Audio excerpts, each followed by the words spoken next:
তো জিনে তৈরি ঘর শুনলে কিন্তু মানুষের মধ্যে একটা অন্যরকম ইন্টারেস্ট জাগে। আমরা যাচ্ছিলাম জিনে তৈরি মসজিদ দেখতে। এটা ছিল আমাদের গ্রাম থেকে প্রায় ৫ কিলোমিটার দূরে। জায়গাটির নাম হলো বাগধানী। আমাদের গ্রামের মধ্য দিয়ে একটি শর্টকাট রাস্তা আছে, যেখান দিয়ে গেলে আমরা খুব তাড়াতাড়ি সেখানে পৌঁছাতে পারবো। তাই আমরা শর্টকাট রাস্তা ফলো করেই সামনের দিকে যাচ্ছিলাম। এই রাস্তার পাশে সারি সারি গাছগুলো আসলে রাস্তার সৌন্দর্যটা অনেক বেশি সৌন্দর্য বর্ধন করেছে। যেহেতু আমরা বিকেল টাইমে যাচ্ছিলাম, অর্থাৎ গোধূলির অগ্নে যেহেতু আমরা যাচ্ছিলাম, সূর্যটা দেখতেই ভালো লাগছিল। গ্রামের আঁকাবাঁকা মেঠো পথ সবসময় মানুষের মন কেড়ে নেয়।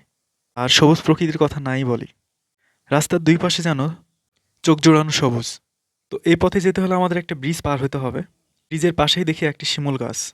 এটি রাস্তার সৌন্দর্য এবং প্রকৃতির সৌন্দর্য আরও দ্বিগুণ হারে বৃদ্ধি করে দিয়েছে। তো ব্রিজটা যেহেতু একদম ছোট্ট, তাই পার হতে খুব বেশি সময় লাগে না। আমরা ব্রিজ পার হয়ে বাগধানীর উদ্দেশ্যে রওনা হই। এই রাস্তাটা আগে অনেক বেশি ভালো ছিল। বর্তমানে এই রাস্তাটার অবস্থা খুবই বেহাল দশা বললেই চলে। যা হোক, ভাঙা রাস্তা দিয়ে আমরা যাচ্ছিলাম বাগধানীর উদ্দেশ্যে। তো ফাইনালি আমাদের যাইতে 15 থেকে 20 মিনিট সময় লাগে। 15 থেকে 20 মিনিট পরে আমরা পৌঁছে যাই বাগধানী মসজিদ। এটি হলো সেই বাগধানী মসজিদ। তবে এ মসজিদের অনেক পরিবর্তন করা হয়েছে।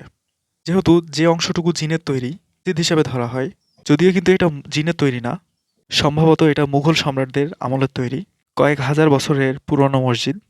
এই মসজিদের ভিতরে যেহেতু জায়গা অনেক কম আর এই এলাকার মানুষ অনেক বেশি, সেজন্য মসজিদটাকে আরেকটু এক্সটেন্ড করা হয়েছে। এটি হলো মসজিদের মূল অংশ। যদিও এটি পরবর্তীতে রং করা হয়েছে, তবে এই মসজিদের অরিজিনাল রংটাও কিন্তু লাল। তবে এটা কি জিনের মসজিদ বলারও কিছু রিজন আছে। আপনারা একটু ভালো করে লক্ষ্য করলে দেখবেন এই মসজিদের কোনো জানালা নাই।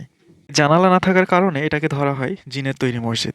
কারণ মানুষ যদি কোনো মসজিদ তৈরি করে অবশ্যই দরজা জানালা কিন্তু রাখে, কিন্তু এটির চারপাশে ঘুরে দেখা যায় সেরকম কোনো জানালা নাই, যেটা অন্য 10টা মসজিদের জানালা এবং দরজা থাকে। তবে এই মসজিদের কিন্তু দরজা ছিল। আর ভিতরে প্রবেশ করে দেখা যায় খুবই অল্প জায়গা। তো সৌভাগ্যক্রমে আমরা আসরের নামাজের টাইমে সেখানে যাই এবং আসরের নামাজটা সেখানে জামাতের সাথে আদায় করতে পারি। তো ভিতরে যেহেতু মুসল্লিরা ছিল, তাই ভিতরের ভিউটা আপনাদেরকে দেখাতে পারলাম না। যা হোক, ছোট্ট এরিয়া হলেও খুবই চমৎকার একটা জায়গা, খুব চমৎকার একটি নির্মাণ। সময় পেলে অবশ্যই আপনারা যাবেন সেখানে। তবে আপনাদেরকে একটা টেকনিক শিখাই দিই, সেটা হলো এক ঢিলে দুই পাখি। বিষয়টা হলো এমন, রাজশাহী তানোর উপজেলার চান্দুড়ে ইউনিয়নে রয়েছে নাইস গার্ডেন। আর এই মসজিদটি মূলত নাইস গার্ডেন যাওয়ার পথেই পড়ে। সো যারা নাইস গার্ডেনে ঘুরতে আসেন, আপনারা চাইলে কিন্তু এই মসজিদটি দেখে যেতে পারেন। এটি যেহেতু হাজার বছরের পুরনো একটা মসজিদ, তাই অবশ্যই এই মসজিদের আর্কিটেক্ট আপনাকে মুগ্ধ করবে। এই মসজিদটি মূলত 3টি গম্বুজ বিশিষ্ট একটি মসজিদ। 3টি বিশাল বিশাল গম্বুজ দেখা যায় এবং একটু ভালো করে লক্ষ্য করলে দেখতে পাবেন এই আরবিতে লেখা একটি সাইনবোর্ড।